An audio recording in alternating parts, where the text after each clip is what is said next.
लंबे इंतजार के बाद आखिरकार आलिया भट्ट और रणबीर कपूर की फिल्म ब्रह्मास्त्र रिलीज हुई और मैंने भी इस फिल्म को देखा। जब मैं ये फिल्म देखने के लिए जा रहा था तो डर लग रहा था कि पता नहीं ये फिल्म कैसी होगी, क्योंकि ट्रेलर आने के बाद ही मैं थोड़ा निराश था और मेरा डर सच साबित हुआ। डर यही था कि जिस तरह से इंडियन माइथोलॉजी को आज के दौर में पिरोकर कहानी बनाई गई है वो शानदार होगी या नहीं। डर यही था कि डायरेक्टर और राइटर आयान मुखर्जी अपनी कहानी को समझाने में सफल हो पाएंगे या नहीं। और डर यही था कि कहीं मैं फिल्म को देखने के समय बोर तो नहीं हो जाऊंगा। और मेरे सारे डर सच साबित होते चले गए। मैं वाकई में कई जगह पर मुझे बोरियत तक महसूस होने लगी थी। आयान मुखर्जी निर्देशित इस फिल्म की कहानी बहुत ही पेचीदा है, जो आम आदमी को समझ में आने वाली आसानी से नहीं है। आयान मुखर्जी एक फैंटेसी एडवेंचर फिल्म की कहानी लिखने में ख़ास तौर से नाकाम रहे हैं। ब्रह्मास्त्र के 3 टुकड़ों को हासिल करना और उसको बचाने की लड़ाई बेहद ही कंफ्यूजिंग है। स्क्रीन प्ले कमज़ोर है ख़ास तौर से। जी हाँ, देखिए, कहानी कई बार अच्छी अगर थोड़ी कमज़ोर भी हो या पुरानी भी हो और उसका स्क्रीन प्ले अगर अच्छे से लिखा जाए तो वो फिल्म मजबूत बन जाती है। लेकिन इस फिल्म का स्क्रीन प्ले कमज़ोर है और डायलॉग्स तो बिल्कुल भी बचकाना ही लगते हैं।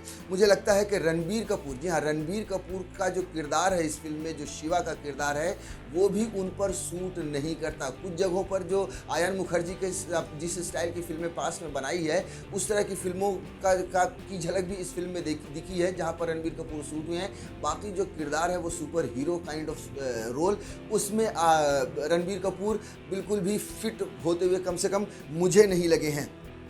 फिल्म में मौनी रॉय, जी हाँ, मौनी रॉय का किरदार जो है वो बहुत ही लाउड है और बहुत ही ख़राब लगी हैं मौनी रॉय। फिल्म का पहला भाग तो फिर भी ठीक है, आप किसी तरह से मतलब आप उसमें बोर नहीं होंगे या इंगेज करने में सफल हुई है फिल्म। लेकिन फिल्म का दूसरा भाग बेहद ही कमज़ोर पड़ा है। कई बार, जी हाँ, फिल्म के दूसरे भाग में ख़ास तौर से कई बार बोरियत महसूस होती है। ज़रूरत से ज़्यादा फिल्म की लंबाई है, जो इस फिल्म की एक और कमज़ोर कड़ी है।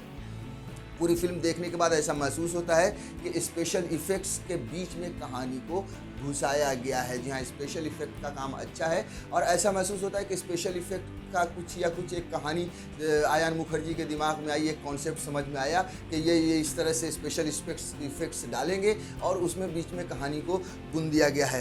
देखिए, फिल्म के अंदर ज़ाहिर है कुछ न कुछ अच्छाइयाँ भी हैं जो मैं अब आपको बताने जा रहा हूँ। इस फिल्म ब्रह्मास्त्र की जो अच्छाइयाँ हैं उसमें जो इसका ग्राफिक्स और वीएफएक्स पर बहुत अच्छे से काम हुआ है और ये वर्ल्ड क्लास का लगता है। यानी ये फिल्म इस फिल्म का विजुअल जो है सो वो बहुत ही शानदार है। अमिताभ बच्चन और आलिया भट्ट अपने रोल में ठीक लगे हैं।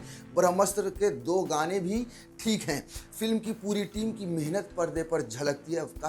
काफ़ी लंबा समय लगा है और आपको बता दें कि फिल्म रिलीज से कुछ दिन पहले तक भी इसके ग्राफिक्स, स्पेशल इफेक्ट्स वगैरह पर काम होता रहा है, जो पर्दे पर कहीं ना कहीं इन सब की मेहनत जो है झलकती है। और चेजिंग का जो सीन है, भागते हुए और उनको पकड़ने की कोशिश, वो सीन बहुत ही शानदार तरीके से फिल्माए गए हैं।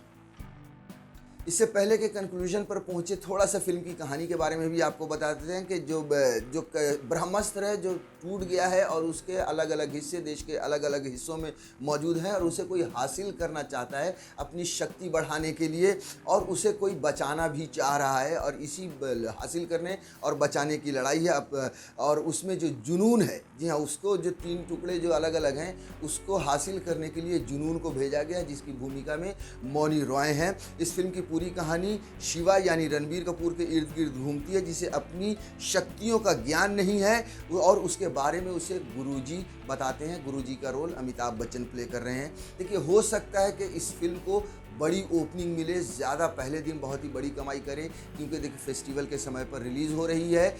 वीकेंड पर भी अच्छा कारोबार ये फिल्म कर सकती है, क्योंकि आलिया और रणबीर की शादी के बाद ये उनकी साथ में फिल्म आ रही है। साथ में इस फिल्म का प्रचार भी बहुत ही ज़ोरों शोर से किया गया है। लेकिन कहानी की अगर बात करें, फिल्म के कंटेंट की अगर बात करें, तो ऐसा महसूस नहीं होता है कि ये फिल्म बॉक्स ऑफिस पर लंबे रेस का घोड़ा साबित होगी। इसलिए इस फिल्म के लिए मेरी रेटिंग है 2 स्टार।